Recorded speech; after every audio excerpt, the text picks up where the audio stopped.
करावा. प्रत्येक अध्यायामध्ये संवाद होता भगवंताचा अर्जुनाशी आणि ज्ञानोबरायाचा सर्व प्राणी मात्राशी, मनुष्य मात्राशी. प्रत्येक विचाराद्वारे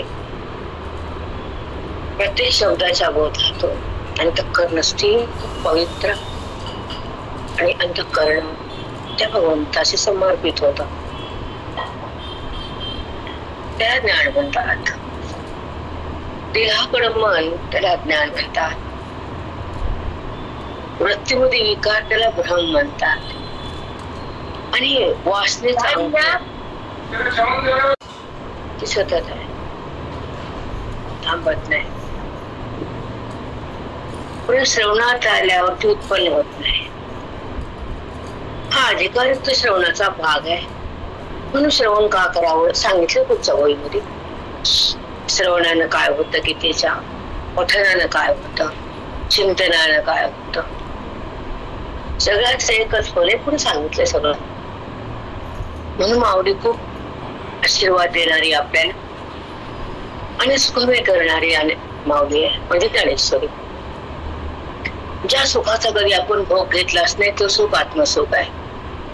ज्या विषयाचा त्याग केला नाही ते खोटं सुख आहे. जे जगत दिसतं ते भ्रम आहे आणि ध्येय माझा वाटतो ज्ञान आहे. या चारही गोष्टी पार पडणं म्हणजे ब्रह्मज्ञान आहे. म्हणून यासाठी आपण जन्म घेतला. या देहात तो जीवात्मा आला, त्याला बाहेर काढायचं ना मुक्त करायचं. मुक्त म्हणजे आणि बद्ध म्हणजे, जेव्हा बद्धता असते तर मुक्तता नाही, मुक्तता असते तर बद्धता नाही. बद्धता म्हणजे बंधन आणि बंधन म्हणजे विकार. विकार म्हणजे देहाचा बुद्धीत आकार आणि आकार म्हणजे त्या अनाथ पदार्थाचा संबंध, त्याला म्हणतात बंधन. आत्मत्वाचं प्रगटीकरण त्याला म्हणतात मोक्ष. सुखाचा उद्बोध होतो, सुख सतत राहतो आणि त्या सुखाचा भोग वृत्ती वाचून होतो तो मोक्ष. या दोन गोष्टीवर वेदांत डिपेंड आहे. म्हणून गीता आणि माऊली हे आपल्यासाठी उत्तम आहे. पहिल्या अध्यायापासून 18 अध्यायापर्यंत काय काय सांगितलं आपण ऐकलं, पण तेवढं झेपत नाही. म्हणून सतत श्रवण करावं लागतं. 9000 वेळाचा आपण चिंतनाचा प्रवास चालू आहे आपल्या बुद्धीचा. प्रत्येक ओळीतून मन सावध होतं आणि बुद्धी जागती. मन शांत होतं आणि अंतःकरण पाहून होतं. मनाचा निग्रह होतो आणि बुद्धी ब्रह्माकार होती, स्वच्छंद होती आणि व्यापकार जाती. आनंदाची अनुभूती घेते, अज्ञानाची निवृत्ती होती. त्या 18 अध्यायाची त्या बोधाची रीती. प्रत्येक शब्द जीवाला सुख देतो, प्रत्येक ओवी अंतःकरणाचा अधिकार वाढवते आणि प्रत्येक क्षण आपण भगवंताच्या सानिध्यात येतो. आत्मसाक्षात्कार होतो, देहाचा संबंध संपतो, वृत्ती ईश्वरात विलीन होती. ती 18व्या ज्ञानाची रीती.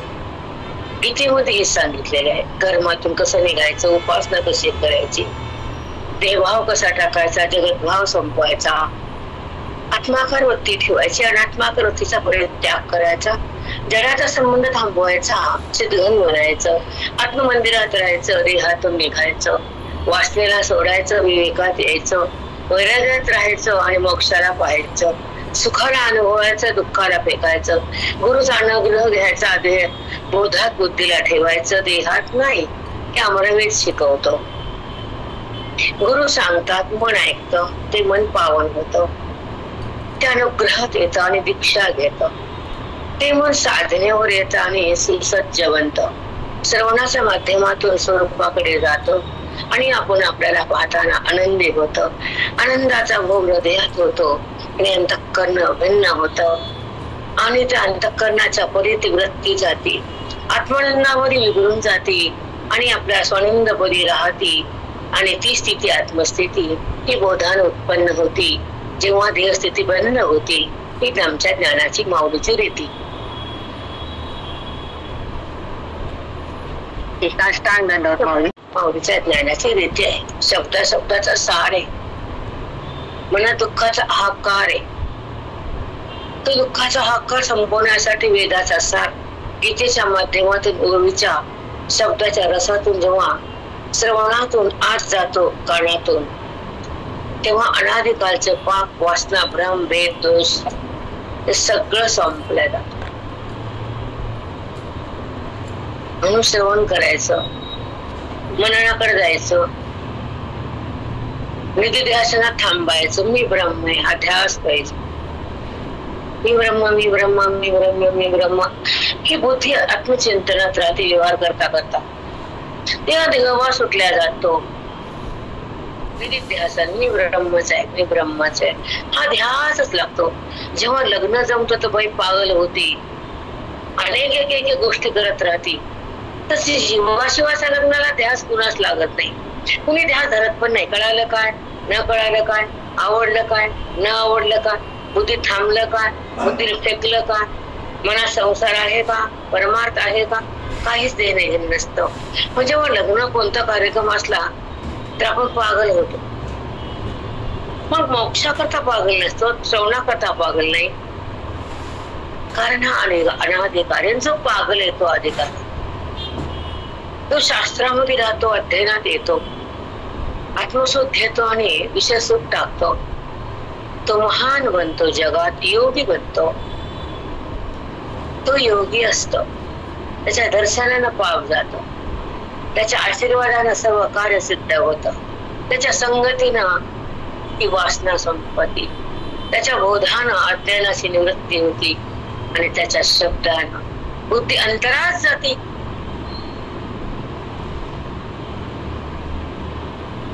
संताच्या वाणीचं पण आहे. त्याच्या मुखातले म्हणजे शब्द बाण आहे. ते अज्ञानाला भेदून पुढे जातात.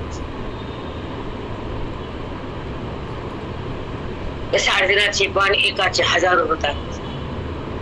कोणच्या मनातून अग्नी, कोणच्या मनातून काय काय काय काय निघत आहे ते महाभारतात गेले आपलं. नुसता मंत्र म्हणाल बाण धरला की आपोआप बाण कटकन. ब्रह्मास्त्र म्हणले की आदत, अग्निअस्त्र म्हणले की आद, नागास्त्र म्हणले की एका नागातून हजार नागाचा पाच बांधून टाकला समोर. काय ते बाण, काय ते धनुष, म्हणजे काय अर्जुन, काय धनुर्धर विद्या, आमची ब्रह्मविद्या. त्यांच्या शत्रूचा नाश करणारी आमची ब्रह्मविद्या, ज्ञानाचा नाश करणारी. ते क्षत्रिय धर्माचं पालन आहे, आमच्या धर्माचं संरक्षण आहे.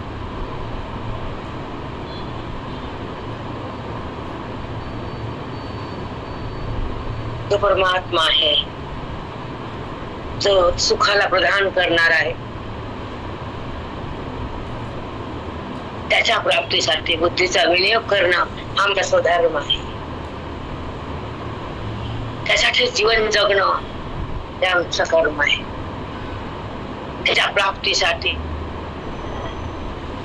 आयुष्याचा काल खर्च करणं हे कर्तव्य आहे. केवळ संसार करणं कर्तव्य नाही, केवळ विषय भोगणं कर्तव्य नाही, तेवढं वासना प्रकट करणं अधर्म आहे, कर्तव्य नाही. वासनेला थांबवणं कर्तव्य आहे. वासना संपणं अधिकार आहे आणि वासनेचा त्याग अज्ञानाचा संहार आहे.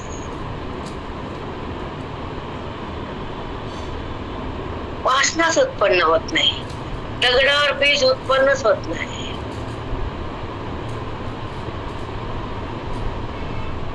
म्हणून निर्विकार म्हणतात. दगडामध्ये बियाचा विकार होऊन ते वर येतच नाही, कारण दगड हा विकार करायला अनुकूलच नाही. माती ही बियाला विकार उत्पन्न करायला अनुकूल आहे. अनुकूल तसं ज्ञान ऐकल्यानंतर त्यामध्ये मोक्ष प्रगटायला ज्ञान अनुकूल आहे, अज्ञान नाही. अज्ञान प्रतिकूल. आज्ञा पडते कोणी? ज्ञानाचा सुगंध बुद्धी घेती, त्या ज्ञानाचं सुख हृदय भोगतं, ज्या ज्ञानात मन एक होतं, ज्या ज्ञानाचा अभेद होतो, ज्या ईश्वराची प्रतीती येते, ज्या बुद्धीमध्ये आनंदाची प्राप्ती होती, जी अवस्था देहाची जाते, त्यातून बुद्धी बाहेर येते, ते भगवंताकडे सहज जाते. शेवटी भगवंत होते. अबोध आहे, अवेद आहे. बोधातलं मन वेगळं, विषयातलं मन वेगळं.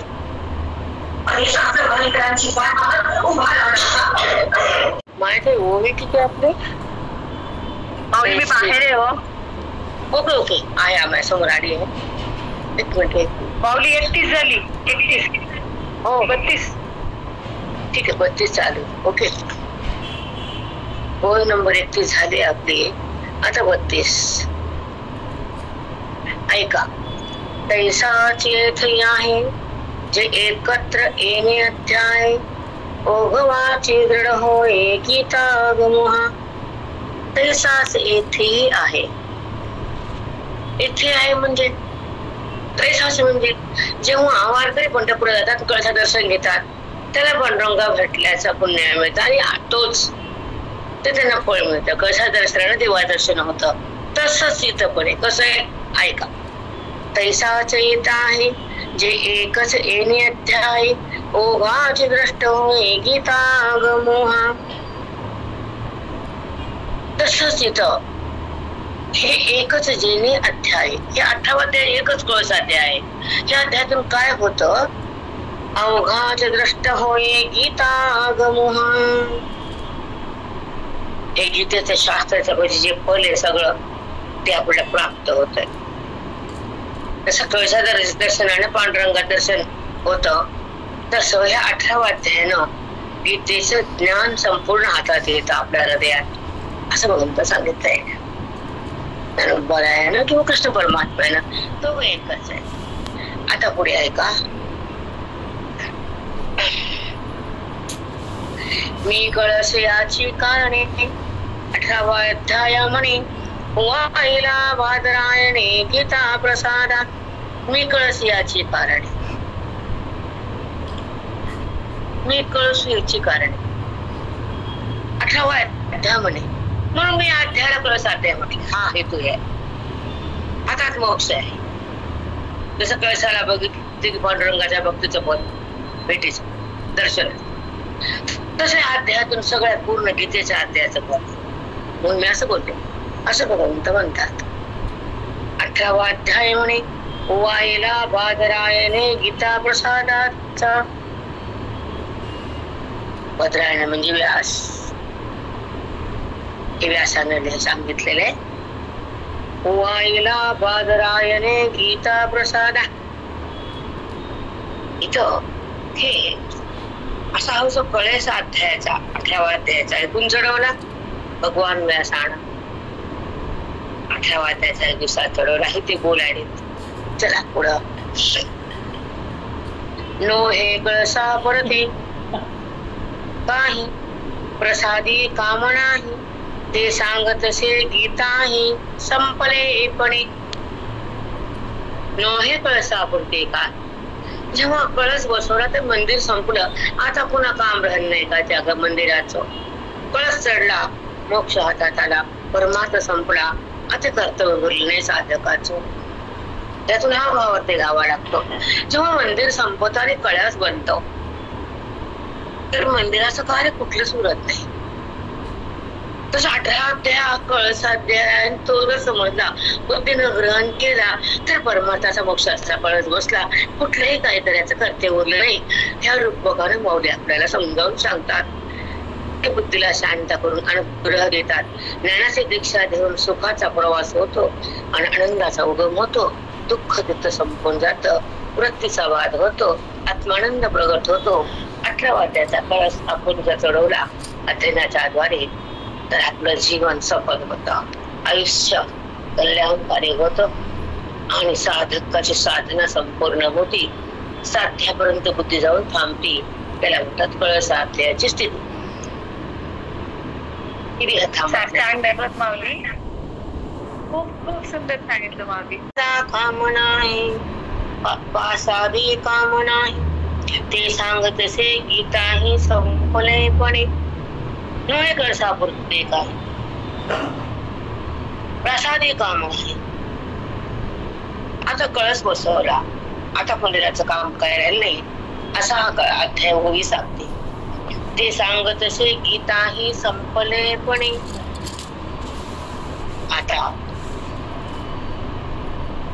कुठलेही शास्त्र गळायचं उरलं नाही तेव्हा हे गीता शास्त्र आणि ओवी जेव्हा पूर्ण हृदयामध्ये बोधाच्या माध्यमातून, श्रवणाच्या माध्यमातून, पठणाच्या माध्यमातून, वाचनाच्या माध्यमातून आज जाते, निष्ठा वाढती आणि हातात भगवंताच्या प्राप्तीची स्थिती ती बुद्धीच्या हातात, तेव्हा कुठलंही काम नाही कळसाचं. आता परमार्थ संपला, कळस बसला असं मौली बोलतात. नोहे कळसा पुरते काय मंदिराला कळस चढला द्या तसा हा 18वाध्याय कळसाचा आहे, कळसाचा आहे. पण तो जर परिपूर्ण बुद्धीने ग्रहण केला तर आमच्या पण ज्ञानेश्वरीचा कळस मोक्षाचा बसला. आता कुठल्या शास्त्र अवगत करायची गरज नाही आणि कुठलं चिंतन करायची गरज नाही. परिपूर्ण गीता आपल्या हातात मोक्ष देते आणि ओवी आपल्याला प्रसादानाकडे येते आणि तो सुख प्रदान करते. हा 18 अध्याय कळसाध्याय त्याचं महत्व सांगितलं.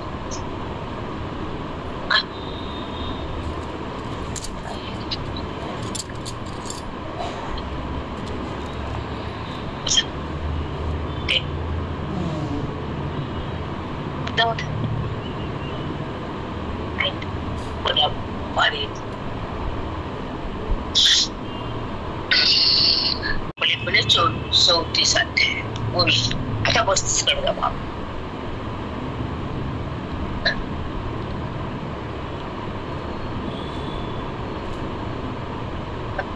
आता ओवी 35.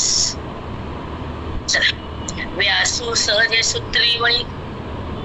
व्यासू भगवान व्यास पूर्ण हिंदू आपल्या भारतीय संप्रदाय हिंदू धर्माचे सगळ्या ग्रंथाचं लिखाण करणार भांडार लिखाणाचं भांडार व्यासांचे. व्यास वशिष्ठ जगत्त्रय असं लिहिलेलं कुठं माऊलींना आपण वाचतो म्हणून तेच व्यास इथं पण आले. आता व्यासू सहजे सूत्री वळी. व्यास हे जसं बिल्डिंग बांधायला हे मिस्त्री कारागार आहेत तसे व्यास हे पूर्ण हिंदू धर्माच्या ग्रंथाचे, शास्त्राचे, वेदाचे, भाष्याचे कोणीच कलाकार आहेत, सूत्रधार आहेत असं बोलतात माऊलीत. व्यासू सहजे सूत्रे वळी. मुळातच ते कलाकार आहेत व्यास. तेने निगम रत्न चळे. निगम म्हणजे वेद, चळी म्हणजे पर्वत. वेदरूपी पर्वताचं चिंतन, लिखाण, पठाण सगळं त्यांनाच केलेलं आहे. तेने निगम रत्न चळे. रत्न म्हणजे माणिक मोती पाचू. वेदरूपी माणिक मोती रत्नाचा कळस बसवण्याचं काम वेदाने केलं. कुणी केलं? व्यासाने. निगम रत्नमा चळी. चळी म्हणजे पर्वत, निगम म्हणजे वेद, रत्न म्हणजे पाचू. नाना अलंकार सगळ्याचं सहकार्य घेऊन 18 अध्यायाचा कळस बसवला व्यासानं. असं इथं रूप पकडून बोलते. उपनिषदार्थाची माळ. आता उपनिषद आधी व्यास आपण काय म्हणतो, अरे मुद्दा पोळ्या ठेवून पंखा लागते.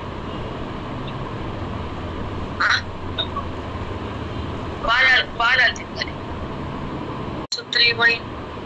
तेने निगम रत्ना चळे. उपनिषदार्थाची माळी माझी खंडली. उपनिषदार्थाची माळी म्हणजे उपनिषद नाना आहेत ना, त्याची माळ केली. पुढे जसे नाना असते त्याची माळ खूप एकावर एक थांबतात आणि ती माळ बनते. तशी नाना उपनिषद आहेत, त्याची माळ कुणी केली? व्यासांना तयार केली. माझी खंडली माळण्यास. एक मिनिट बाजूला गेलं की शांतर होते. एकच प्रश्न 10 विचारतात बघा. उपनिषदार्थाची माळी माझी खांडली. माळी म्हणजे जमिनी. कोणती जमीन? उखर. त्या ठिकाणी पीक येत नव्हतं, त्या जमिनीला उकरलं, नांगरलं, त्या ठिकाणी हा बोध पेरला. माळी म्हणजे माळरा. ते काही उगत नव्हतं, पण त्याच्या व्यासाच्या बोधानं करत नाही. तर भक्ती बोध ज्ञान सगळं उगवायला सुरुवात झाली. उपनिषदार्थाची माळी खांडली, त्या जमिनीवर ती लावली. काय? उपनिषदाची भावार्थ, वेदाचा अर्थ, गीतेचं रूपक, सगळ्या नाना रूपाचे मांडणी केली. असं काय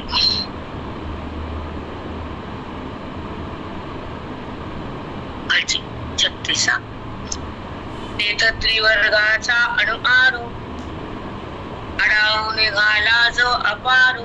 त्रिवर्गाचा अणुआरू अडावून निघाला जो अपारू, तो महाभारत प्राकारू होता केला. आता एका शब्दाकडे जाऊ आपण. तेथ त्रिवर्गाचा अणुआरू. त्रिवर्ग म्हणजे धर्म अर्थ आणि मोक्ष. काम मोक्ष. धर्म अर्थ आणि काम. काय मोक्ष घ्यायचा आहे? कोणते 3 घ्यायचं. ह्या त्रिवर्गाचा अणुआरू हे 3 पुरुषार्थ रूपे आपल्या ह्या हृदयभूमीवर पेरल्या गेले. उपनिषदाच्या माध्यमातून, ओवीच्या माध्यमातून, वेदाच्या माध्यमातून त्या हृदयरूप भूमीवर, मुखरभूमीवर, माळरान भूमीवर व्यासानं पेरली. दळवाडे झाडूनी. एक मिनिट. त्रिवर्गाचा अणुआरू. त्रिवर्ग म्हणजे धर्मार्थ काम. अडावू निघाला जो अपारू. बघा, अडावू निघाला जो अपार. ज्ञान त्यानं भरून दिलं. अपार. तो महाभारत प्रकारू भवता केला. बघा, ऐका, खूप सुंदर आहे. आपण लक्षात ठेवू. ऐका. आता त्या महारूपी भूमीवर नांगर घातला. वरच्या वर सांगितलं. मग त्या जमिनीमध्ये दगड, धोंडे, पाचट काय निघालं आणि त्याचा भोवताली कोट केला, शेताभोवताली, आणि मध्ये पीक उगवलं नाना प्रकारचं. असा ओवीचा भाव वाटते. बघा किती सखोल आहे. ज्या जमिनीमध्ये दगड, मोठे मोठे धोंडे, काय पाचट, मुळ्या झाडांच्या दसकट, ते सगळं बाहेर काढलं. चारा तुरा सगळा एकत्र केला आणि त्या जमिनीला भोवताली कोट केला आणि मधली जमीन स्वच्छ केली. तसं रूप बघा. म्हणजे दगडरूपी वासना, कचरा, संसाराचा संशय, मध्ये विकार, हे ज्या दगड पेरलेत ना, काय दगड तुम्ही ठेवलीच अंतःकरणामध्ये, ते नांगरून काढले व्यासाने आणि ते सगळं एकत्र केलं आणि त्याचा कोट केला आणि जमीन स्वच्छ झाली, अंतःकरण पवित्र झालं, निर्मळ झालं आणि त्यामध्ये भगवंताला प्रगट होता आलं. काम, मोक्षरूपी काम तयार झालं. सुंदर होते. हो माऊली, सांगितलं. साधं बी पेरायचं तर एवढं आधी परमार्थ करणं छान आहे. वेदाचं ज्ञान महान आहे. ओवी आमची चितगाण आहे. चिताला प्रगट करण्याची चितगाण ही ओवी आहे. ती करणं दुर्गम आहे. दुर्गम आहे. त्या ओवीमध्ये मन येणं कठीण आहे. देहात मन थांबले अनादिकालापासून. त्याला जडाचं भान सतत आहे. भगवंताचं भान नाही त्या मनाला. वाईट वाटावं या गोष्टीचं. तुम्हाला भगवंताचं बांधकाम होत नाही. मी कृष्ण कृष्ण का बनत नाही? कृष्णाकडे का जात नाही? तिथंच का थांबत नाही मी? पुन्हा काहीतरी यावं. जेव्हा कृष्ण कृष्ण कळतो, कृष्णाकडे मन थांबतं, बोधानं तिथं जातं, पण एक रूप कुठं होतं, पुन्हा वापस येतं. वाईट वाटावं या गोष्टीच. हो माऊली, वापस असं पुन्हा असं का होत असेल? फक्त तुम्ही ऐकता, पुढे काय करता?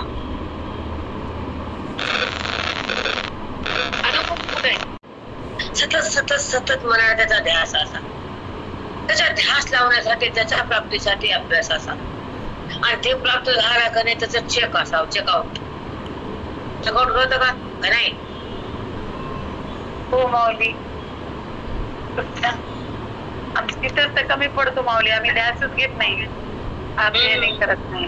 हो माऊली, ध्यास इकडचा आहे आपल्याला, कुठ्या पदार्थाचा, नश्वर त्या संपत्तीचा, त्या जाणाऱ्या देहाचा. कशाला?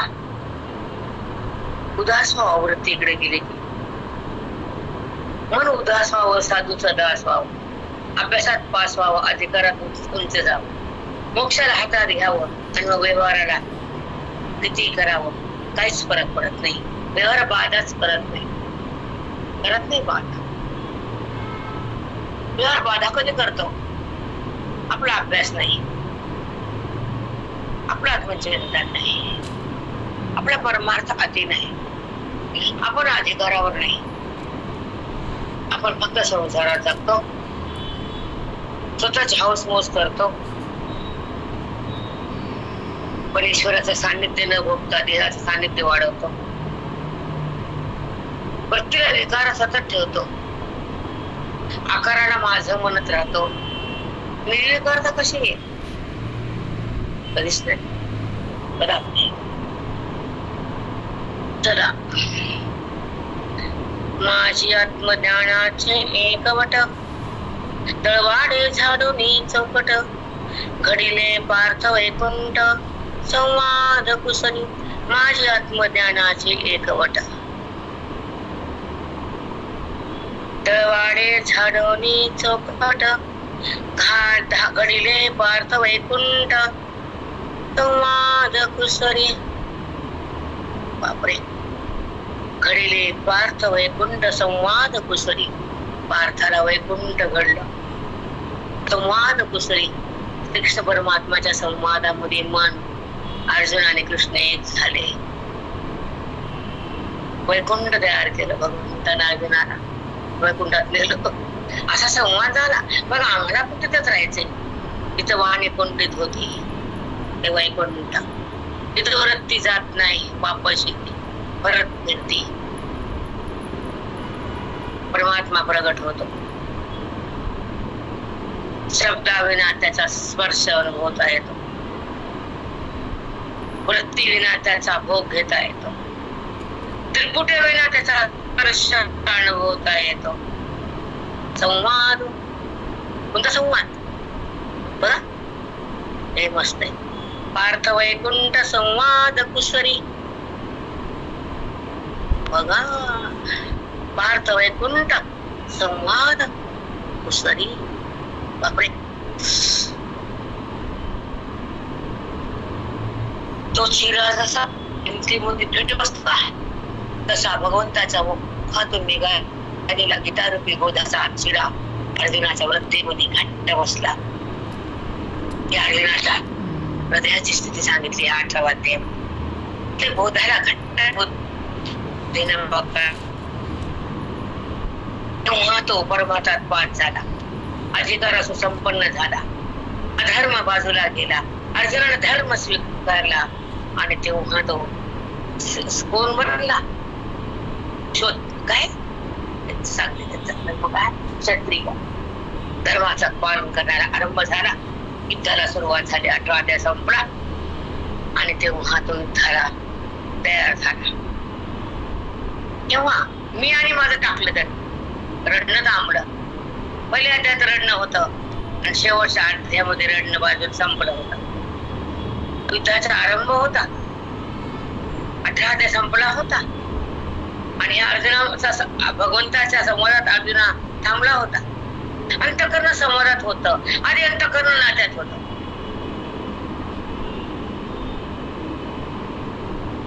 कळालं? हो माऊली. हो हो. काय शब्दाची मांडणी आहे. संवाद कुसरी. जो अर्जुन रडत होता, माझा आजोबा पंजोबा मामा चुलते मातुळ फातुळ काय काय म्हणत होता, पळून जाऊ लागला. तो अर्जुन पहिल्या अध्यायात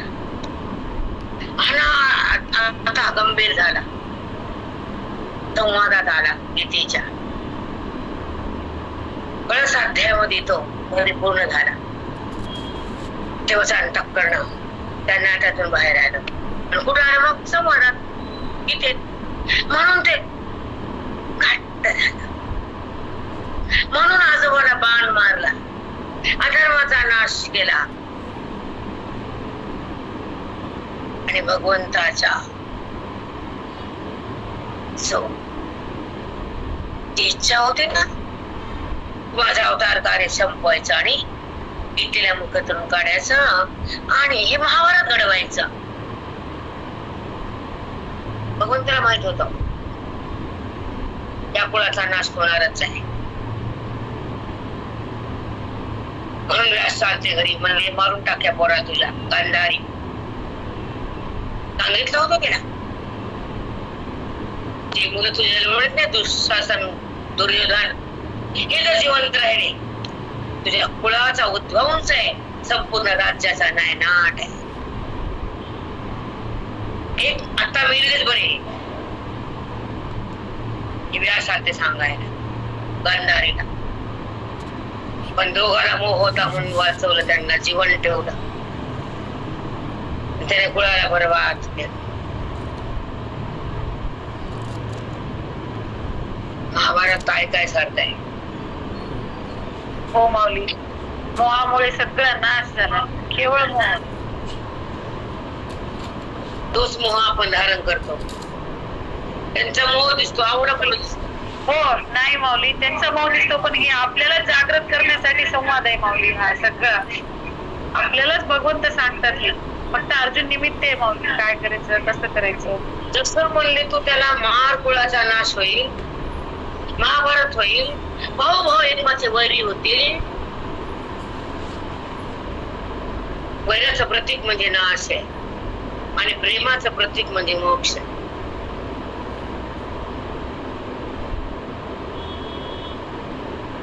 अष्टांग दैवत माऊली, अष्टांग. आपल्याला किती मोह, किती विषयाचा त्याग, सगळ्याचा त्याग केला तरच आहे माऊली, हे सांगायचं माऊली. साधा व्यवहार करता येत नाही, पण आपल्याला कोणाला गोड बोलता येत नाही, आपण वैर कायम ठेवतो. नाही हो माऊली, वैर अहम मोह सगळं आपल्यात माऊली बोलून आपण सोडूच शकत नाही. युगो असतो ना, आपण नाही म्हणतो. नाही माऊली, इगो असतोच. त्याला सोडणं म्हणजे ज्ञान आहे. काय आपण नाही माऊली, आपण गवा सोडायचं मग.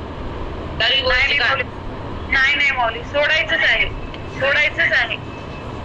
तो निश्चय आहे. ठरवा, तारीख ठरवा. नाही माऊली, तारीख काहीच ठरवायची नाही.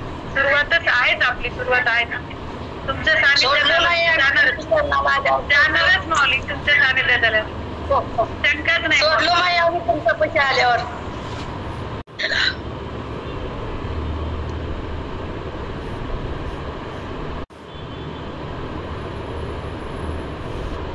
घडले पार्थ वैकुंठ संवाद कुसरी, माझी आत्मज्ञानाची एकवट.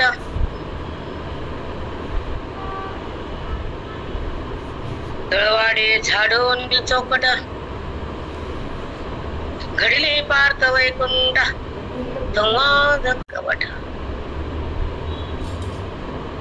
ज्या माळरूपी जमिनीतून खाल्लेले दगड बाजूला काढले आणि एक चिरा मजबूत केला वृत्तीचा, तो म्हणजे कोणता? तळवाडे झाडून चौकट. मग एक अखंड चिरा बनला तो. घडिले पार्थ वैकुंठ संवाद कुसरी. या गीतेच्या संवाद नाट्याच्या बोधानं अर्जुन मोक्ष पदावर आला, कळसावर आला, संपला. निवृत्ती सूत्र सोडवणीया सर्व शास्त्रार्थ पुरवणीया आओ साधिला मांडणीया मोक्ष रेखेचा निवृत्ती सूत्र सोडवणीया.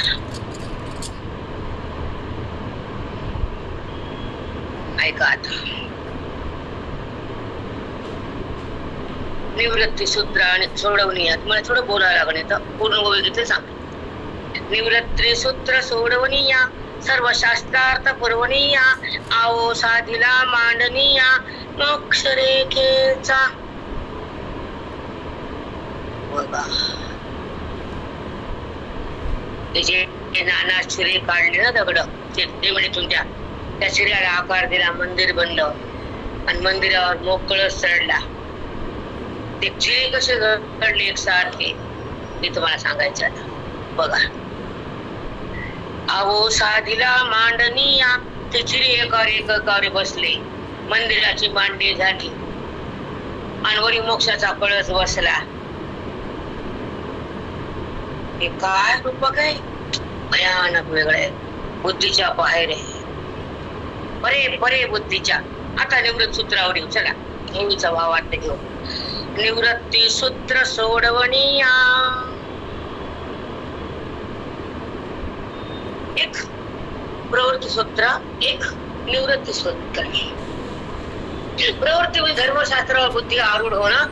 कर्म धर्म दान तीर्थ यात्रा पूजा नित्य कर्म नैमित्य कर्म प्रायचित्त कर्म काम कर्म विधीनुसार वागणं.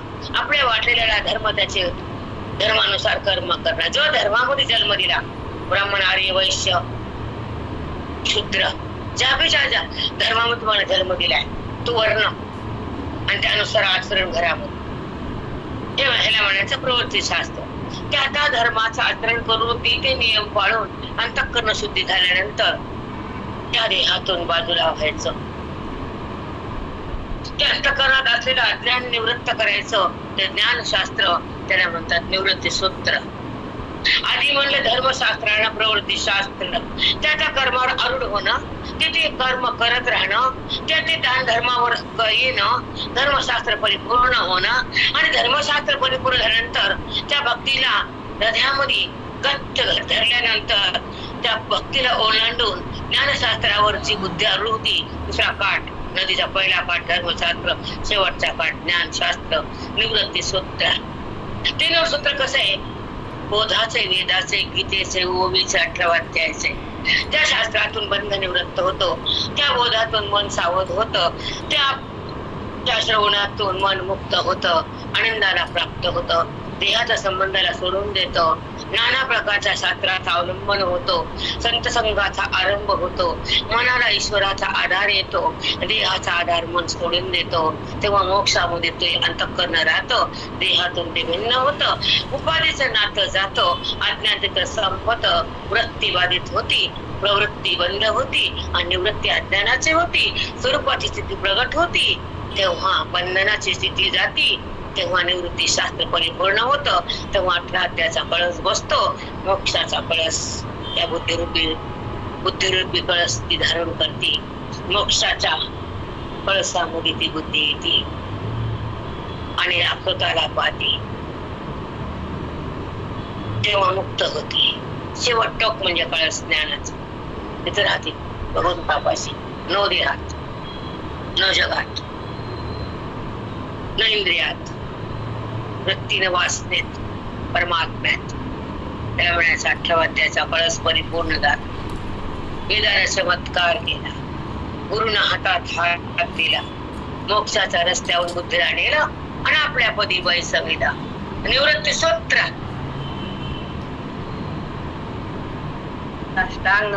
काय सुंदर सांगितलं निवृत्ती स्तोत्र. त्यासाठी संध्याकाळ सुरुवात केला, कारण मला पुरत नव्हतं सकाळचा टाइम. मग मी मार्ग काढला. काय करू, वजन वाढ काय करणार, काय पर्यायच नव्हता. कारण एका घंटामध्ये सांगून माझी ज्ञान तर संपत नाही बाबा. एवढं बघा, एका निवृत्ती सूत्र एक शब्द आहे, त्याच्यावर मला किती बोलावं लागेल, 50 वाक्य. हो माऊली. तुम्हाला 8 वाजता चळबळ सुरू होती बायकाला. 10 मिनिटं झाली की दाब वाढती जातीची. हो माऊली. म्हणून कळस अध्यायामध्ये 18 वयाचा विनियोग केला माऊलींना. म्हणून तर गीतेपेक्षा माऊली सोपी आहे आमची. श्लोकातून एवढं कळत नाही, मन भगवंताला मिळत नाही, काहीच कळत नाही. कळत नाही. पाठांतर माऊली, काहीच कळत नाही. फक्त पाठांतर, काहीच कळत नाही माऊली. नाही कळत, बऱ्याच लोकांना कळत असेल, आपल्याला काही जगाचं माहित नाही, पण एवढं सखोल जाता येत नाही गीतेतून. नाही मग जर सखोल जाता आलं असतं तर ओवी बनलीच नसती ना. ओवीचं काठिण्य, श्लोकाचं काठिण्य संपवण्यासाठी ओवीचा उगम आहे, उद्गम आहे. त्या ओवीला माऊलीचं भूक लागले. ओवी लहान नाहीये, लहान समजू नका. हिंदू धर्माच्या सर्व शास्त्राचा सार म्हणजे ओवी आहे. लाखो शास्त्राचा सार म्हणजे ओवी आहे. लहान नाहीये, लहान समजू नका ज्ञानेश्वरीला. लहान नाहीच ज्ञानेश्वरी आमची, महान आहे. एकच ग्रंथ घ्या हृदयात. काका म्हणायचे देव विचारलं तर सांगा. आम्ही अध्ययन केलं, आम्ही ज्ञानेश्वरीला प्राण दिला, सतसंग केला, अध्यात्माचा पाया मजबूत केला, मोक्ष आमच्या गुरुन हातात दिला. आम्हाला दुसरं काय लागत नाही आता आम्हाला. हमेशा काका सांगायचे आम्ही एवढं केलं, आम्हाला काय नाही. माऊली आम्हाला खूप छान वाटतं. पहिल्या ओवी